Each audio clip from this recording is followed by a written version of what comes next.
السلام عليكم، ازيكم؟ عاملين ايه؟ يا رب تكونوا بخير. وصفتنا النهاردة جميلة جدا ولذيذة وشيك وحلوة وتنفع في عزومة، ولكل واحدة زهقت من وصفات عايزة تعملها باللحمة ومش عارفة تعمل بيها ايه. الوصفة دي مخصوص عشانك. تعالوا نشوف عملنا بيها ايه. اللحمة طلع طعمها جميل وطعمها مميز وحاجة جديدة. وما تنسوش لو عجبكم الفيديو تشتركوا في قناتي عالم أنثى وتفعلوا زرار الجرس عشان خاطر يوصل لكم الجديد. ويلا بينا نبدأ. هنجيب حلة هحطها على النار وهنزل عليها بمعلقة سمنة وهسيبها تسيح شوية، وبعد كده هنزل عليها ببصل مكعبات وهقلبه لحد ما لونه مش عايزاه يتبلق، انا عايزاه يصفر، عايزاه لونه يبقى اصفر، لونه مكرمل. عايزين نكرمل البصل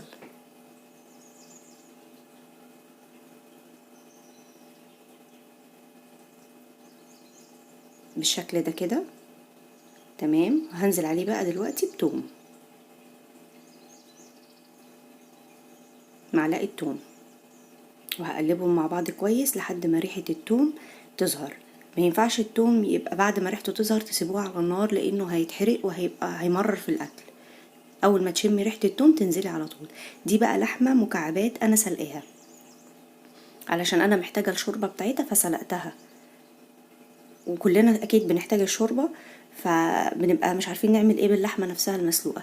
دي لحمة بتلو، بس انتي ممكن تحطي اي لحمة تانية مسلوقه ومحطوط لها توابل بتاعتها وكل حاجه. انا بس هضيف لها دلوقتي معلقه واحده بس صغيره من توابل كبسه، وممكن تحطي اي توابل عندك، بس طبعا مش هتضيفي ملح ولا فلفل لان هي اوريدي مسلوقه.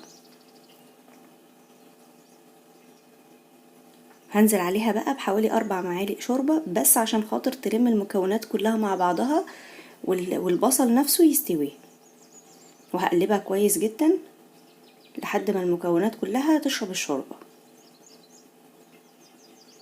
وهطفي عليها النار.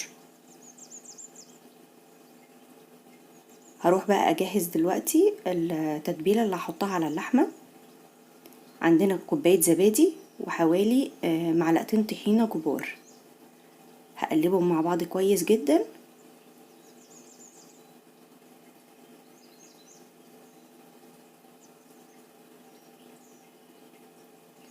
النكهه بتاعه الطحينه مع الزبادي مع اللحمه مش قادره اقول لكم طعمها عامل ازاي. دلوقتي هبتدي اخفها بس بحوالي معلقتين شوربه لحد ما تبقى كريمي شويه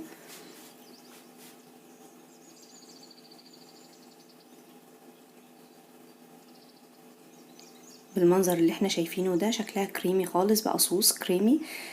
طبعا انا ما حطيتلهاش برضو ملح ولا اي حاجه لان الشوربه اوريدي فيها ملح. هجيب صينيه وهبتدي ادهنها بسمنه من تحت او زبده، وبعد كده هنزل عليها باللحمه بتاعتنا.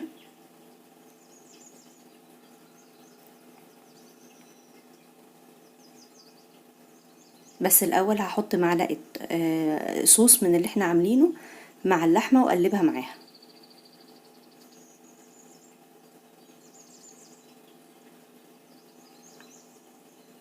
وبعد كده هنزل بيها ارصها في الصينيه، وهبتدي انزل تاني بقى الصوص عليها من على الوش. جربوها هتعجبكم جدا جدا جدا لانها حاجه جديده ومختلفه وطعمها فعلا مميز. دلوقتي بقى هحط عليها جبنه موتزاريلا، اي نوع جبن عندك موجود حطيه، ولو مش حابه جبن خالص مفيش مشكله. ودي شويه جبنه رومي.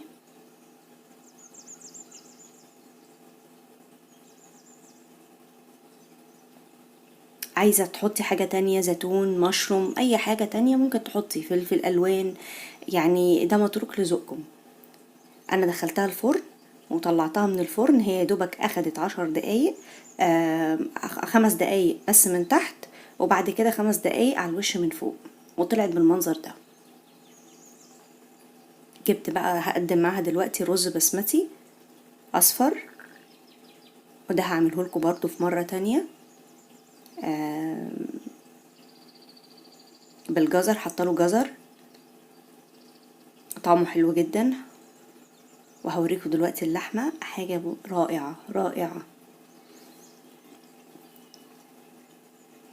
طعمها فعلا يجنن، طعمها جديد.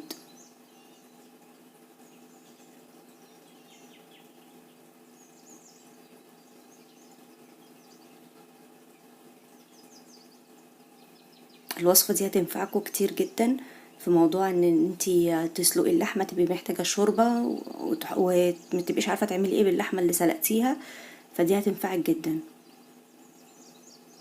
مش قادرة اقولكوا على جمالها، لا يقاوم بصراحة. والرز كمان طعمه جميل جدا.